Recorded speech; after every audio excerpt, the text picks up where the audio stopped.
ఈ ఎంసెట్ లేదా ఎఫ్సెట్లో మంచి ర్యాంక్ రాని విద్యార్థులకు బెస్ట్ ఆల్టర్నేటివ్ సిఎస్ఈఎంఏ కోర్సులు అడ్మిషన్లు జరుగుతున్నవి. నమస్కారం, సుమన్ టీవీకి స్వాగతం. నేను మానస. ఈ రోజు మనతో పాటు ఉన్నారు ప్రముఖ కవయిత్రి, అలాగే విశ్వ నియమాల ప్రచారకురాలు డాక్టర్ లక్కరాజు నిర్మల గారు. వారితో మాట్లాడదాం. అమ్మ నమస్కారం. అమ్మ నమస్తే. అమ్మ, విశ్వం గురించి మనం ఎన్నో మాట్లాడుకుంటూ ఉంటాం. అసలు విశ్వం అంటే టోటల్ మనము, చెట్లు అన్నీ ఉంటాయి. కాబట్టి మనం ఇంటి ముందర కావచ్చు, వెనకల కావచ్చు, అసలు ఎలాంటి చెట్లు పెట్టుకుంటే కనుక శుభప్రదం అంటారు? ఇంటి ముందు చెట్లు ఎందుకుంటాయంటే శుభానికి, శుభ సూచకం గురించి ఉంటాయి. అవి ఆయుర్వేద పరంగా కూడా, ఎందుకంటే గాలి మనం పీల్చుకుంటాం కదా, ఆయుర్వేద శాస్త్రం ప్రకారం ఎలాంటివి అయితే బాగుంటాయి మనకి ఇంట్లోకి వచ్చే గాలి అని. కొన్ని అపశకునం కలిగించే చెట్లు కూడా ఉంటాయి కొన్ని చెట్లు, అవి అనారోగ్యానికి కారణాలు అవుతాయి. ఈ దృష్ట్యా మనకేం చెప్పారంటే కొన్ని చెట్లు ఉండాలని, కొన్ని చెట్లు ఉండకూడదు అని చెప్పారు. ఏ చెట్లు ఉండొచ్చు ఇంట్లో? మన ఇంటి ముందు ఖచ్చితంగా తులసి చెట్టు ఉండాలి. తులసి అనేది అన్ని ఆయుర్వేదిక లక్షణాలు ఉంటాయి. తులసి దగ్గర నీళ్లు పెట్టగానే వంగి నీళ్లు తాగుతుంది, తెలుసా? అవునమ్మా. తులసి కొమ్మ దగ్గర అది కూడా మనం చూసాం. అంటే అది ప్రాణం ఉన్న చెట్టు. మీకు ఇంకా ఒక చెట్టు సంగతి తెలీదు. ఆ చెట్టు ఏంటి తెలిసిన? సదాపాకు చెట్టు. మీ మహబూబ్ నగర్లో సదాపాకు చెట్టు, సదాపాకు తులసి ఆకు తమలపాకులో పెట్టి ఒక కస్తూరి గోళీ ఇచ్చి, ఇలా కొంచెం గొంతు నొప్పులైనా, పిల్లలకి కఫం వచ్చేది, గోరెంత దగ్గు అని, ఆ రసం పిండి పాలల్లో కలిపి చంటి పిల్లలకి వేస్తే కొంచెం సదాపాకు, ఒక తులసి ఆకు ఒకటి ఇలా రసం పిండి పాలల్లో కలిపి వేస్తే కఫము, దగ్గు, జ్వరం అన్నీ పోయేవి, టైఫాయిడ్ జ్వరంతో సహా. అసలు జ్వరం వచ్చేది కాదు పిల్లలకి. అలా సదాపాకు చెట్టు అనేది ఇప్పుడు ఎవరెవరైతే వింటున్నారో తెచ్చి ఇంట్లో పెట్టుకోండి. ఒక ఆకును మనం రోజు తిన్నా కరోనా లాంటి వైరస్ కాదు కదా, ఎలాంటి వైరస్ కూడా మన దగ్గరికి రాదు. దాన్ని సదాపాకు అంటారు. తులసి చెట్టు లాంటిదే సదాపాకు. తులసి చెట్టు కంపల్సరీ ఉండాలని మాత్రమే మీకు తెలుసు, అందరికీ తెలిసిన సత్యం అది. కానీ సదాపాకు చెట్టు అనేది కూడా చాలా అద్భుతమైనటువంటి ఆయుర్వేద. ఆ గాలి అది తింటుంటేనే నోట్లోనే ఒక రకమైన ఎంజైమ్స్ పుడతాయి నీకు. రోజు ఒక ఆకు తినొచ్చు. ఆ చెట్టుకు ఒక విశేషత ఉంది, తులసి చెట్టు లాగానే. ఎవరైనా పీరియడ్స్ వచ్చిన వాళ్ళు కానీ, ఎవరైనా చనిపోయి వచ్చిన వాళ్ళు కానీ ఆ చెట్టుకు నీళ్లు పోస్తే చచ్చిపోతుంది.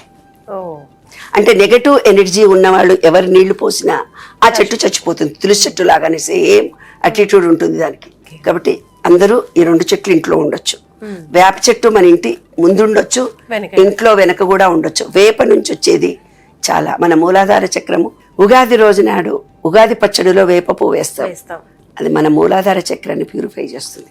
అందుకనే వేప చెట్టు వేస్తారు. నేను మొన్న ఎక్కడో వాకింగ్ పోతుంటే ఒక ఆమె వేప ఆకు అంతా తెంపుతుంది హైటెక్ సిటీలో. ఎందుకమ్మా ఆకు తెంపుతున్నావు అని అడిగారు. మా చంటి పాపకు రసం తీసి ఎందులోనో కలిపి చంటి పిల్లలకి ఇస్తారంట. ఇస్తే ప్యూరిఫై అవుతుందట బాడీ అంతా.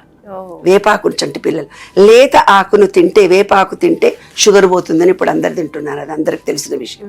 తర్వాత అరటి చెట్టు, అరటి చెట్టు ఇంటి ముందు ఉండొచ్చు అన్నారు కదా. అరటి ఆకు అన్ని పనికొస్తుంది, అది అందరికి తెలిసిన విషయం. అశోక వృక్షము, అది తెలియని విషయం. అశోక వృక్షము మనకు శుభం గురించి, ఏదైనా శుభం జరగాలి అంటే అశోక అంటే శోకాలు పోతాయి, శుభాలు కలుగుతాయి అని అర్థం అన్నమాట. ధన సంపాదనకు సూచిక అశోక వృక్షం. అశోక వృక్షము కాడలు మన మామిడి ఆకుల్లాగానే పెట్టుకోవాలి అప్పుడప్పుడు.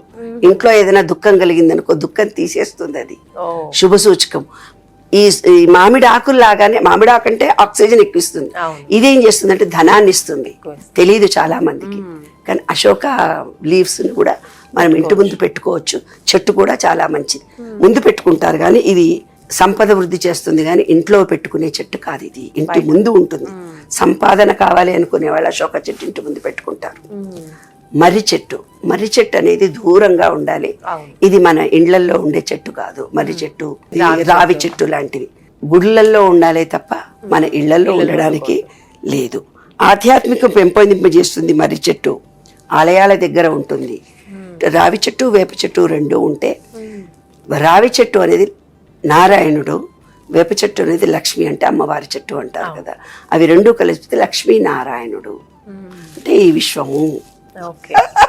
ఆ సీక్రెట్స్ చాలా ఉన్నాయి. చంపక చెట్టు, చంపక అంటే మంచి మాంగోలియా లీఫ్ అంటారే, చక్కటి వాసనగా ఉంటుంది, చాలా బాగా ఉంటుంది ఆ చెట్టు కూడా. అది కూడా మన ఇళ్లలో ఉంచుకోవచ్చు. వాసన సుగంధం వచ్చే చెట్లు ఏవైనా పర్వాలేదు. కానీ మనం కొన్ని పువ్వుల చెట్లకు ఇలా తెంపగానే పాలు కారుతాయి. అవును. పాలు కారే చెట్లు ఎప్పుడు మన ఇంట్లో ఉంచుకోకూడదు. జిల్లేడు చెట్టు, జిల్లేడు చెట్టు ఇంటి ముందు చాలా మంచిది. జిల్లేడు సూర్యరశ్మి, సూర్యుడికి సంకేతం జిల్లేడు. కాబట్టి ఇంట్లో ఉంచుకోకూడదు, ఇంటి బయట ఉంచుకోవాలి జిల్లేడు. తర్వాత ఈ నీరు కారే తెంపగానే పూలు కూడా పూస్తాయి కదా, తెల్ల పూలు, అవి కూడా ఇట్లా తెంపగానే పాలలాగా వస్తాయి కదా, అవి ఇంటికి అరిష్టం. అందుకని ఇంటి బయట ఉండాలి. శారీరకంగా మానస సమస్యలకు మనకు దగ్గర అవుతాయి. ఇవన్నీ శారీరక అనారోగ్యాలు కలిగిస్తాయి. అందుకే ఇంట్లో ఉండకూడదు, ఇంటి బయట ఉండాలి. తర్వాత వాస్తు ప్రకారం కూడా ఇంటి బయట ఉండాలి అంటారు ఈ 2 చెట్లను. అంటే పాలు కారే చెట్లు ఏవైతే ఉన్నాయో ఇంటి ముందు ఉండాలి అని. తాటి చెట్లు బాగా ఎత్తు ఎక్కువగా ఉంటాయి, ఇళ్లలో ఉండకూడదు. తాటి చెట్లు, ఈత చెట్లు. తర్వాత చింత చెట్టు దూరంగా ఉండాలి. చింత చెట్టు చింతలను కలిగిస్తుంది అంటారు. అంటే అయితే మన టోటల్ ప్యూరిఫై చేసేది చింత చెట్టే. చింతపండు తింటే ఎలర్జీ వచ్చిన వాళ్ళకు చింతపండు రసము, నిమ్మరసం ఇస్తారు. అవునా? చింతపండు లేకుండా మనము రోజు భోజనం చేయము. టోటల్ బ్యాటరీని డిటాక్స్ చేసేది పులుపే.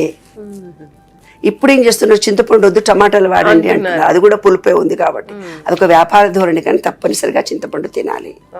చింతపండు ఎక్కువ తింటే ఆర్థరైటిస్ పెయిన్స్ ఎక్కువ అవుతాయి. కానీ చింతపండు ఈజ్ వెరీ గుడ్. మన ప్రతి దాంట్లో, ప్రతి పచ్చళ్ళలో మనం చింతపండు వేస్తాం. కాబట్టి అది మన ఇండ్లలో ఉండే చెట్టు కాదు, ఇంటి దగ్గర ఉండడం మంచిది కాదు, దూరంగా ఉండాలి. చింతలు పెంచుతుందట చింత చెట్టు అని శాస్త్రం, మనకు తెలియదు. బుర్ర మాదిరిగా ఆకారం ఉంటుంది కొన్ని, మన పుర్రె ఆకారంలో కొన్ని చెట్లు ఉంటాయి. అవి శ్మశానంలో ఉంటాయి. అలాంటి ఆకులుండే చెట్లను మన ఇంటి ముందు పెంచుకోకూడదు. ఎందుకంటే శ్మశాన శక్తులను, బ్లాక్ మ్యాజిక్ను ఆకర్షిస్తాయి అలాంటి చెట్లు. అవి మన ఇంటి ఉండదు. కాబట్టి చెట్టు అనేది తప్పనిసరిగా మనకు అవసరము, ఆక్సిజన్ అందజేస్తుంది. కానీ చెట్లను మాత్రము పెంచుకోవాలి. ఇంకొక విషయం చెప్తాను వినమ్మాయి, చెట్లు అనేది కంపల్సరీ పెంచాలి. మీ ఇంటి వాస్తు బాగాలేదని ఎవరో ఒక ఆయన చెప్పాడు. అక్కడ తర్వాత ఉంటే బాగుంటుంది, ఇక్కడ కిటికీ ఉంటే బాగుంటుంది, ఈ ఇల్లు ఎందుకు తీసుకున్నారు, మాకు ఇన్ని కష్టాలు వచ్చినాయి, మాకు డబ్బు లేదు, మాకు ఇంట్లో సుఖం లేదు, మా ఇంట్లో పిల్లలకు పెళ్ళిళ్ళు కాలేదు, ఎలాంటి బాధలున్నా ఒక పాట్స్ దొరుకుతాయి చెట్లు, 4 మూలల చెట్లు పెట్టండి. 4 మూలల అడుగడుగున చెట్లు పెట్టుకోండి. ఏ నెగిటివిటీ ఉన్నా చెట్టు స్వీకరించి మనకు మంచి చేస్తుంది. అలాంటి బోలుడున యూట్యూబ్లో కొట్టుకుంటారు మీ ఇష్టం. పువ్వుల చెట్లు నిరంతరం మన కళ్ళెదురుగా పెట్టుకుంటే ఆ సువాసన చేత మనలో నెగిటివిటీ ఫీలింగ్ పోయిపోయి మనలో ఎనర్జీ లెవెల్స్ పెరుగుతాయి. ఈ విశ్వం ఎప్పుడు ఎనర్జీ మారుతూ పోతున్నప్పుడు ఆ గులాబీ చెట్ల నుంచి వచ్చే సుగంధ వాసన మీకు తెలుసా? పువ్వులు దేవుడు పూజ చేసేటప్పుడు కాడ తుంచు అంటారు. కాడ తుంచి దేవుడికి అంట. దాని ఆంతర్యం ఏమిటి? స్మెల్ మాత్రం వస్తుంది, ఆ టైంలో స్మెల్ వస్తుంది కదా.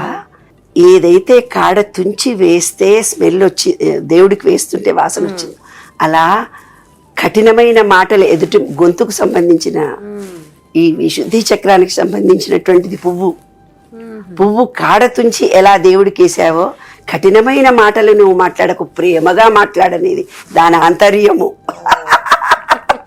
పువ్వులు దవదవ కూర్చొని పూలన్నీ కాడలు తీసేస్తారు, కానీ కఠినమైన మాటలు మాట్లాడకుండా ప్రేమతో మాట్లాడాలి. ఎదుటి మనిషి ప్రేమను పొందేటట్టుగా ఉండాలి.